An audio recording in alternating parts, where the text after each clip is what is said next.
Very brief discussion.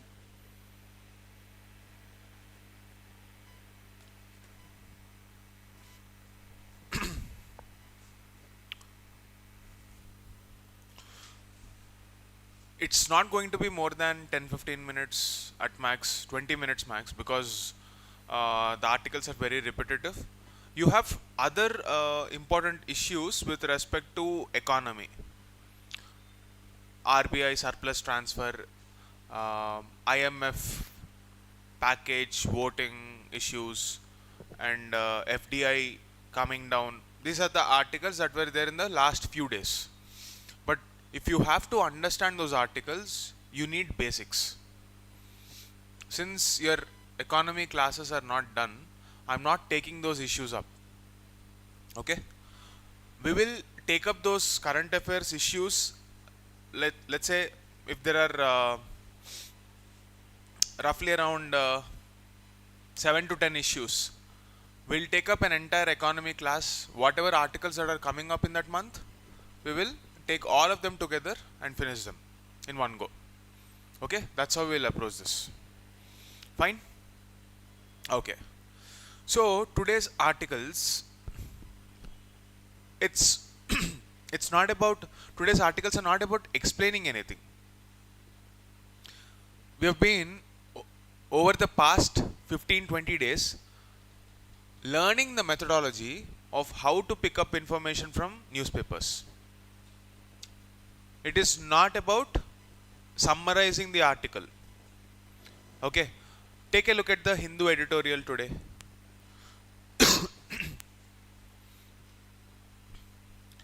About medical, did you look at it? Oxygen.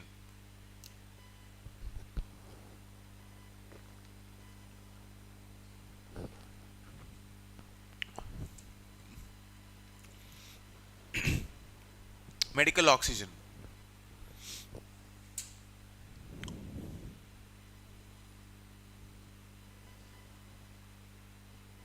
Did you have a look at the headline? What is the headline saying? Southeast Asia should have access to oxygen. Simple. Why do we need oxygen?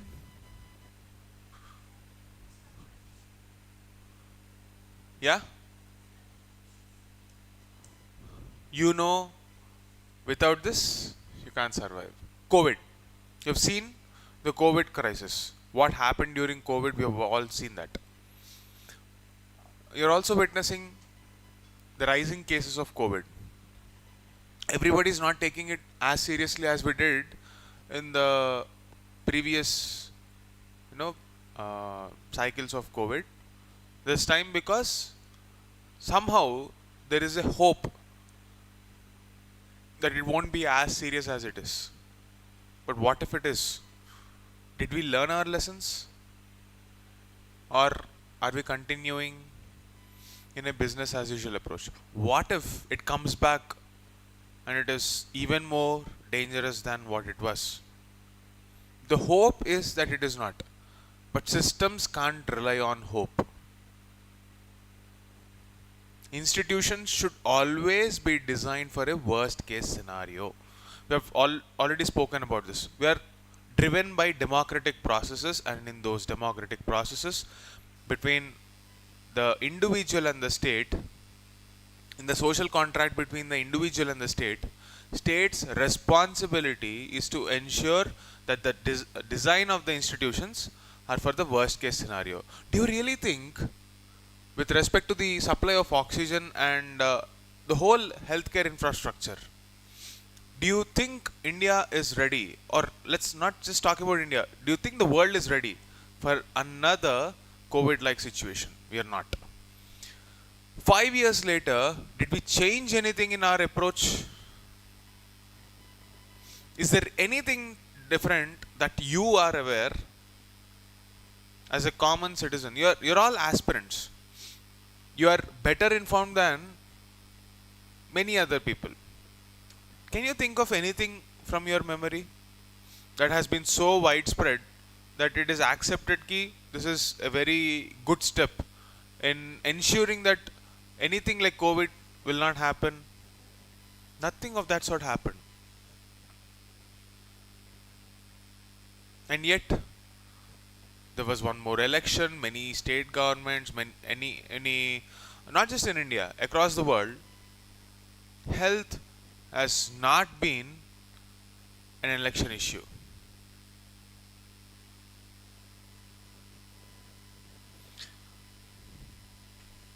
This medical oxygen issue is supposed to be viewed from that lens. So, what is the thesis statement that we can come up with here? Despite being a life-saving medicine, it's not a medicine per se, but it's a basic necessity. We don't have medical oxygen, and this is not the case just in India. This is an issue in entire Southeast Asia, South Asia. Why are we talking about South Asia specifically? What is so specific about South Asia? This region is the home for the largest segment of population of the world.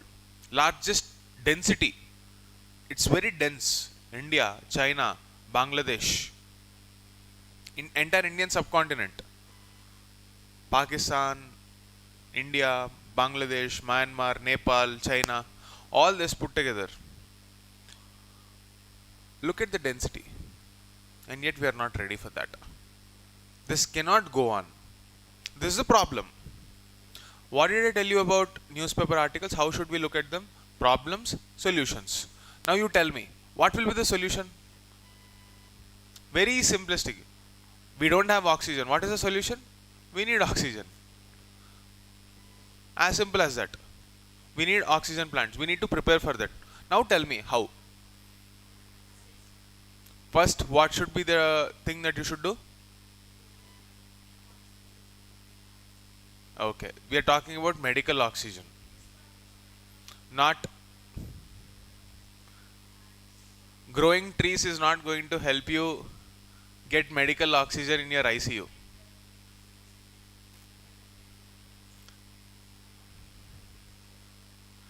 Think about it.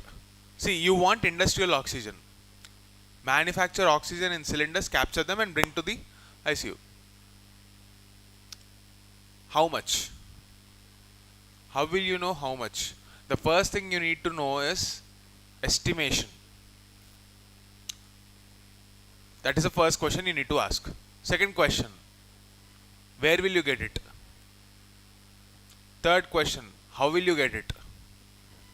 Fourth question, is it reaching all the regions equitable?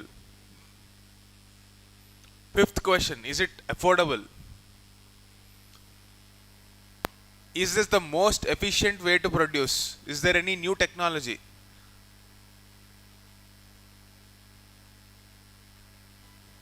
Is it affordable? These are the questions that you need to ask as a policymaker. So what is the role of science and technology here? As a bureaucrat or as a policymaker, the way you approach science and technology is not like that of a scientist. You are using science and technology as a tool to solve a problem. That's the extent to which you are expected to know. That is the reason, irrespective of your background, science and technology is a basic part of the syllabus which requires you to have common sense. Awareness of the technology as a solution to a problem is the scope of your exam preparation. Clear? Now, let's use the same old frameworks that we have been using. Direct approach. Is this the first time I'm talking about this direct approach? No. Diagnosis. What is the problem? First, diagnose the problem. Why are you not able to produce enough oxygen? Do we have the infrastructure? No. That is the reason you are not able to produce. Do we have adaptability and preparedness for any future pandemics?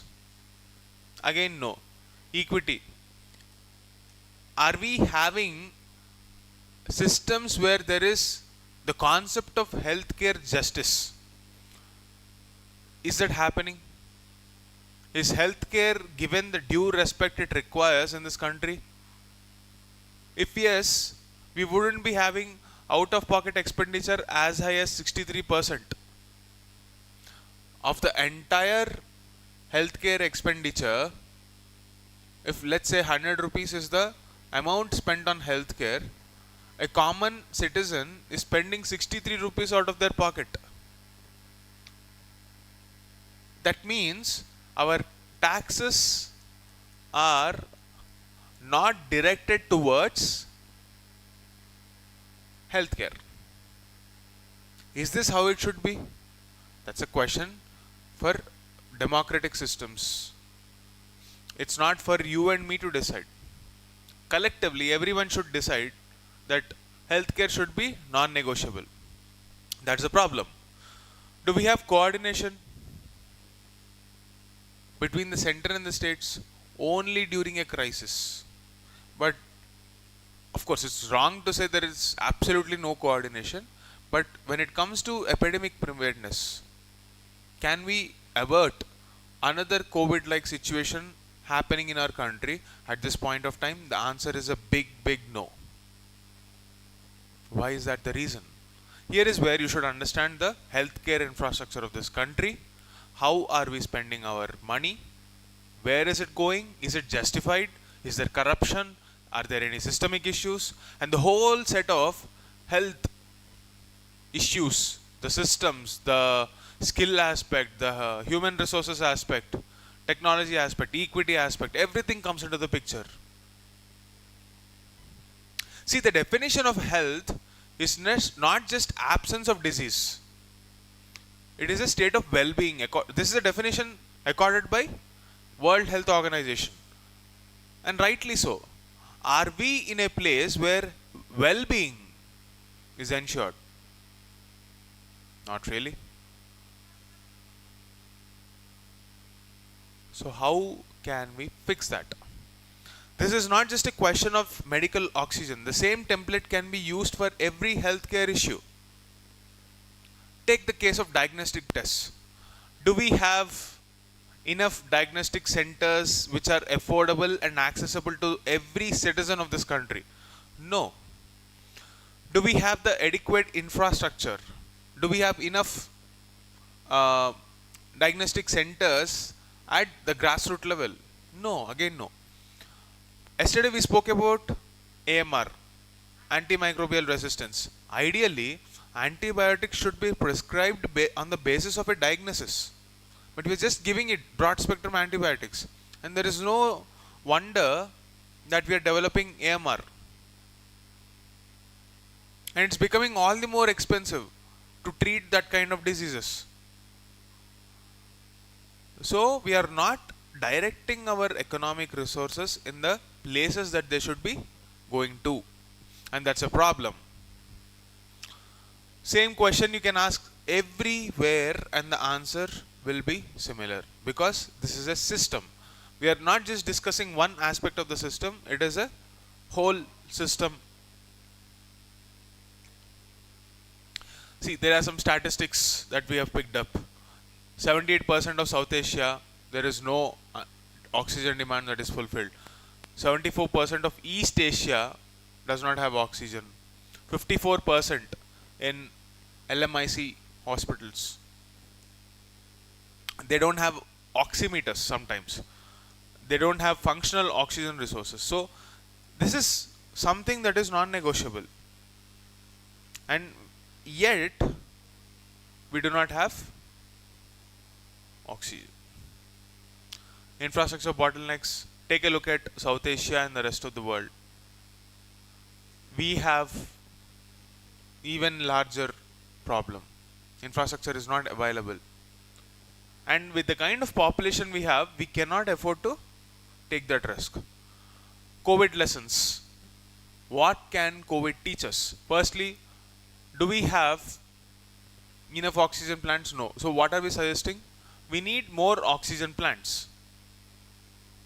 Second, post-pandemic challenges. Let's say, for example, unused plants due to lack of trained workforce and operational budgets. These should be reopened and they should be trained. Then, What is the World Health Organization mandate? There should be a periodic review via oxygen access scorecard. This is something you can use in your answers as a specific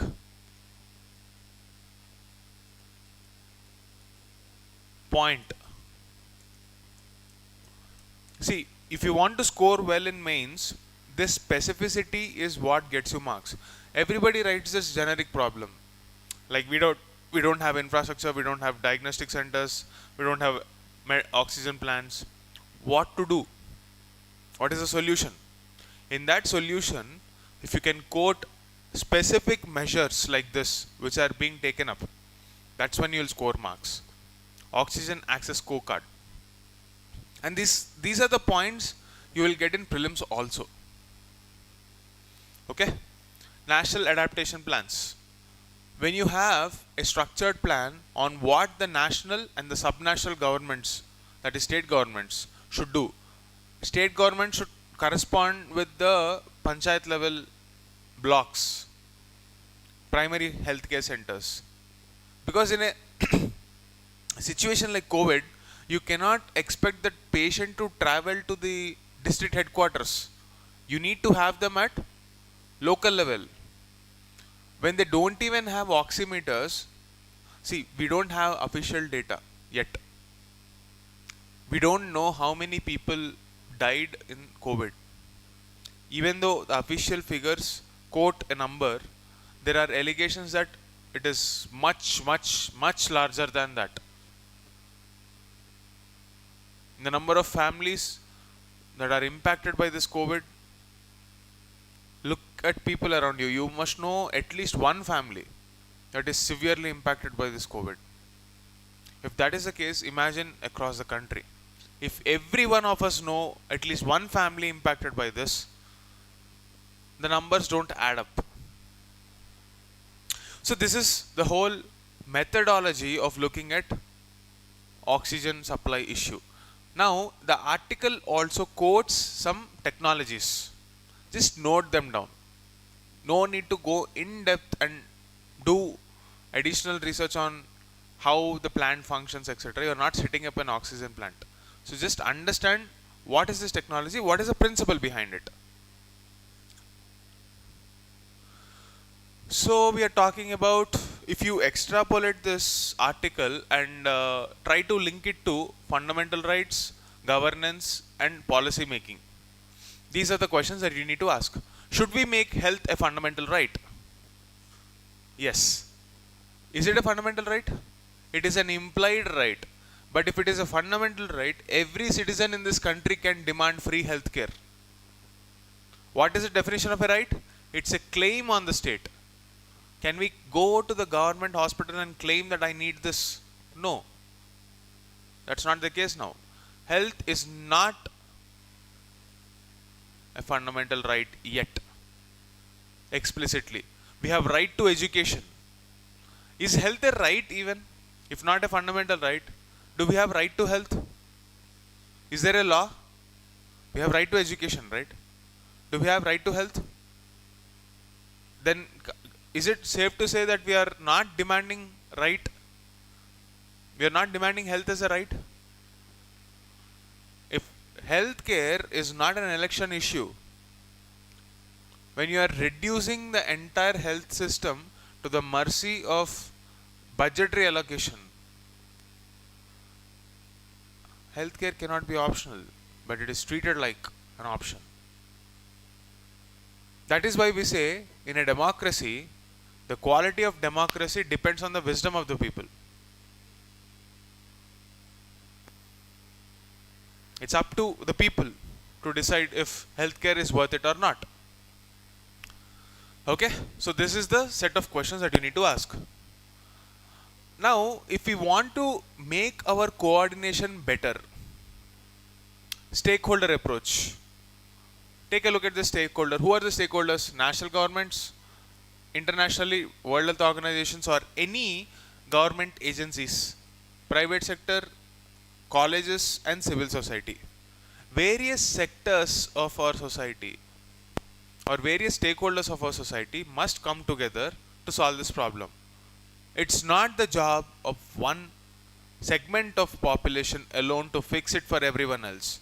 Democracy thrives when you have every stakeholder participating in the system. Right? So these are the stakeholders. This is how you can generate more points when you are thinking about an issue. Stakeholder approach. Okay? Technology. This article talks about some methods in which we can try to produce more oxygen. One is solar power concentrators. So if you put oxygen, these concentrators in ambient air, like let's say for example in this room, it will capture oxygen from the air and transform that into medical oxygen. Similarly, you will have booster pumps or community oxygen hubs where these are decentralized points. See, accessibility is one problem, production is one problem, distribution, all of these are problems. You have seen cases where oxygen cylinders were, transported through goods trains during COVID. But sometimes it can be too late. Just like how electricity is produced at local levels in small villages using solar power. Beautiful technologies. Let's say there is a tree like a structure placed in the middle of a village which never saw electricity after independence. As recently as 10 years ago, there was a village which did not have electricity. You watch this movie Swadesh, Shah Rukh Khan's Swadesh. I want you guys to watch it once. Even if you know the language or not, it's fine. Watch it once because you will understand the real India. The problems in the northern part of the country are much more severe than in the south. You still have villages in the north where electricity is a luxury.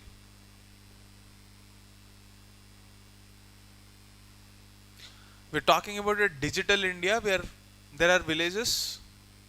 I'm not, trying to quote this as an issue of one government. We need to find a solution for that.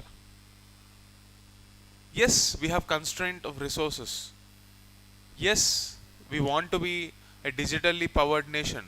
And it's also equally true that we have villages which do not have access to electricity. All of them cannot be waiting. None of them can wait. All the problems should go hand in hand. And we should make it work with the resources we have. That's the challenge you guys will be facing. So don't sound very pessimistic. Find a way to fix every problem, own up our responsibilities, and we will be better bureaucrats, we will be better students and better citizens more than anything else. Okay? So, in this whole technology as a solution for the problem, you can also think of CoWIN model. What do you mean by CoWIN? Remember CoWIN?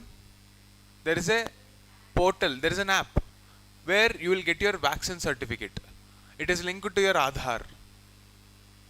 Now, when such a model is brought forth by a government, use the same model for collating data and demand management at a block level. If an app can be used for extrapolating the demand or collecting real-time data, you will be having better picture of where the oxygen should be going first on a real-time basis. So that is a model for accessibility. Technology can be used for solving every aspect of a problem. For accessibility and real-time data, CoWIN model. For availability, manufacturing, solar power concentrators. For distribution, community oxygen hubs. So technology can be a facilitator and an solution for different parts of the problems. And this is how we are supposed to think. Okay. Now, if you want to link this whole oxygen issue to the policy, how can you do? You can think of health sector reforms. You can think of international institutions and their roles. We can think of rights-based governance. Did we speak about rights? What do you mean by rights-based governance? Governance means it's a process. A process where between individual and the state, the mechanism of delivering the promise to the individual by the state is not based on discretion. It is a right, meaning it is mandatory for the state to give this to the individual. Something as basic as oxygen should be definitely a fundamental right. Is it a question? No. What is a fundamental right? A right without which we cannot be humans. Forget humans, we cannot even live here. If you can't live, is there a question that oxygen is a fundamental right? No. But somehow it is not explicitly visible.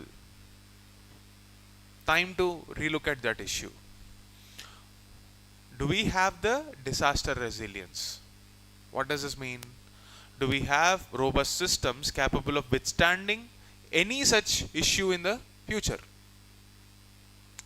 These are the questions that you need to ask from a policy perspective. Clear? Now, do you think, even if you don't know anything about a question on healthcare, you don't know the specifics, can you at least generate an answer? And this is the ability you need to equip yourself when you are reading newspaper. The purpose of newspaper is not to condense it every day and make notes. It is to use it like a tool and reinforce your thinking. And one example that you can take of, for example, today we have seen this. Which one? Yeah, for example, you have seen this Coven model. Take that, plug it there. Then you can oxygen access scorecard. 1 or 2 points that you can pick up and put it there as an example to prove your point, as a substantiation. Clear? That is how you have to use your articles. Now, we'll be quickly looking at the second article from the Indian Express about electric vehicles. You can open the Telegram channel, Hindu Highlights. Open the channel. I've posted that article. Take a look at it.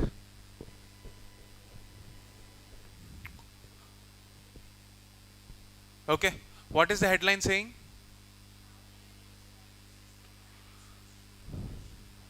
See, why are we promoting e-vehicles? It's an alternative to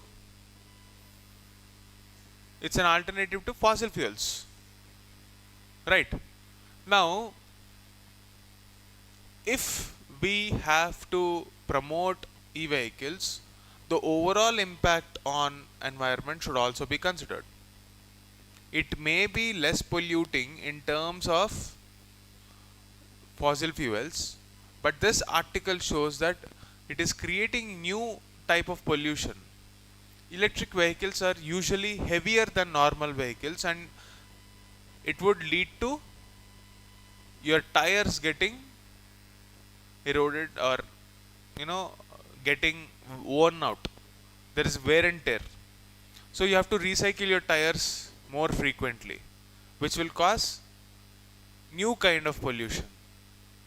So we moved away from one problem to another. Now we have to find a way to fix this. So this is how the life of a bureaucrat is going to be. You will start with one problem, you will try to fix it, new problems will arise, fix it. This is a system where problems are a day-to-day battle.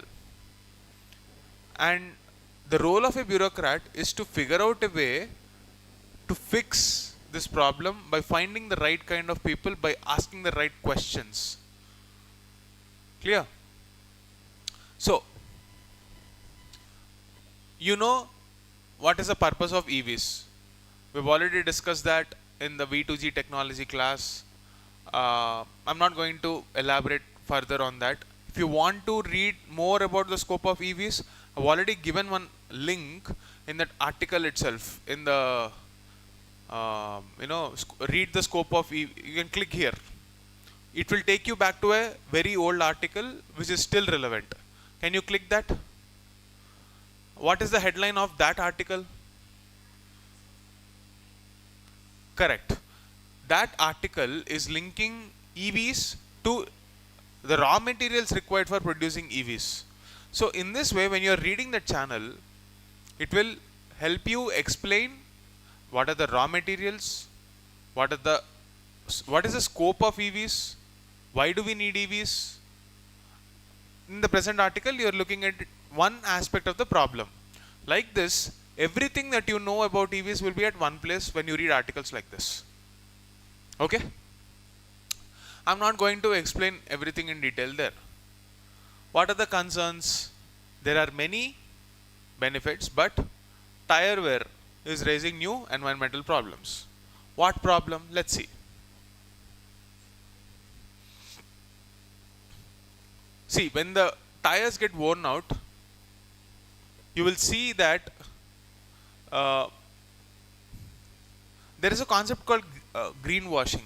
This is one more thing. What is greenwashing? This is a previous year question also. Anything which is marketed as an environmental friendly product, but it is not, is greenwashing. Greenwashing. Okay? This is a previous year question from 2023 prelims. EVs can also be clubbed under this category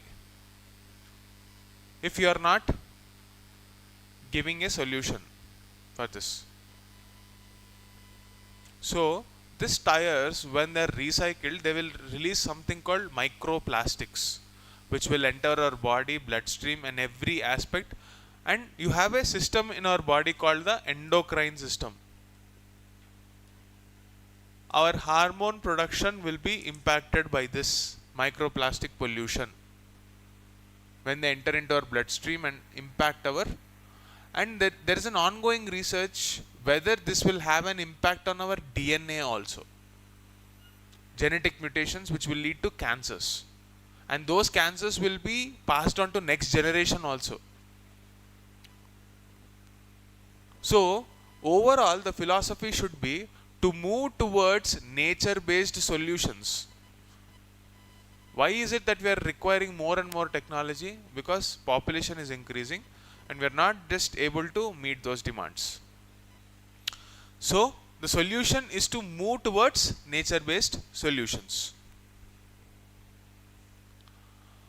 System framework. This is also an old system. Substitution. We are looking at EVs, we are framing the problem statement. We are looking at EVs as substitutes for fossil fuels. Fossil fuels based cars or vehicles. But is it having any problem? What is the externality? We are not considering tailpipe emissions, means whatever smoke that is coming out of the exhaust. We are not considering the environmental impact beyond that smoke. There are other impacts also.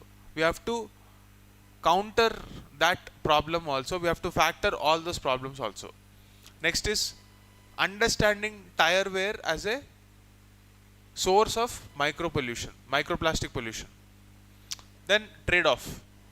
Benefits versus problems. See, what is this slide about? It is about how you frame your argument. The whole thing that you have learned right now can be structured like this. Then you have evidence. Do we have data? Do you have research? Whether the regulatory systems that are dealing with these problems, are they equipped? Is there a knowledge upgrade for those human resources? For example, there is an officer who cleared the exam probably in 1980s, who is just on the verge of retirement, he may not have the technical expertise for evolving problems like this. Not just this, let's take any other example. AI. If we want to regulate AI, we need to understand AI. So in such scenarios, how do we deal it? This is where consultation, lateral entry, all this kind of, you know what is lateral entry? Experts will be recruited as secretaries or joint secretaries to deal with this kind of evolving problems. This is raising a new debate.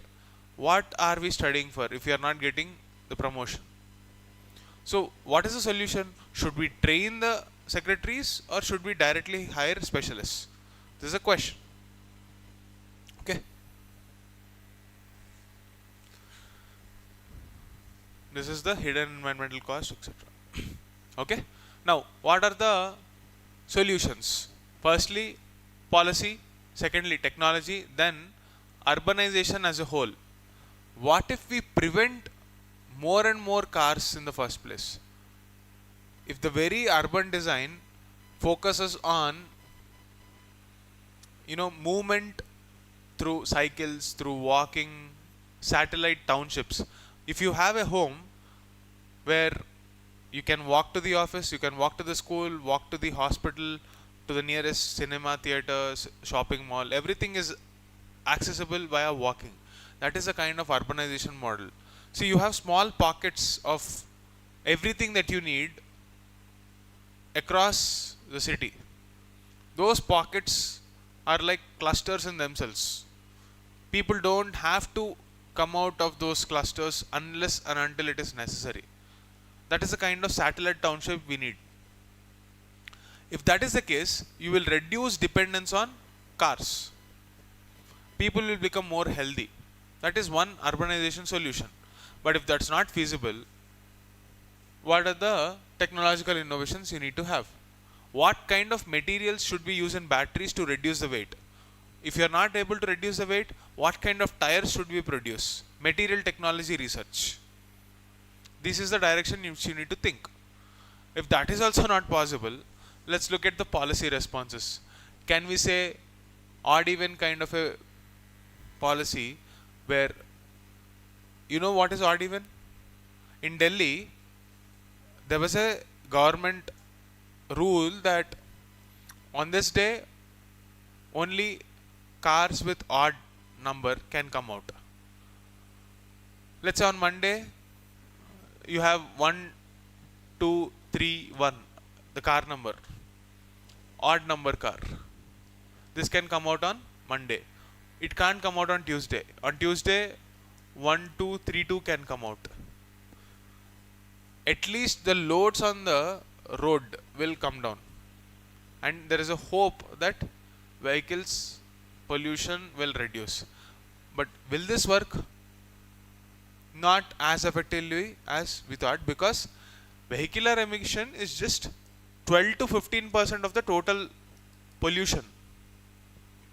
The actual pollution is coming from coal, thermal production, agriculture sector, indoor pollution, various sources of pollution are there.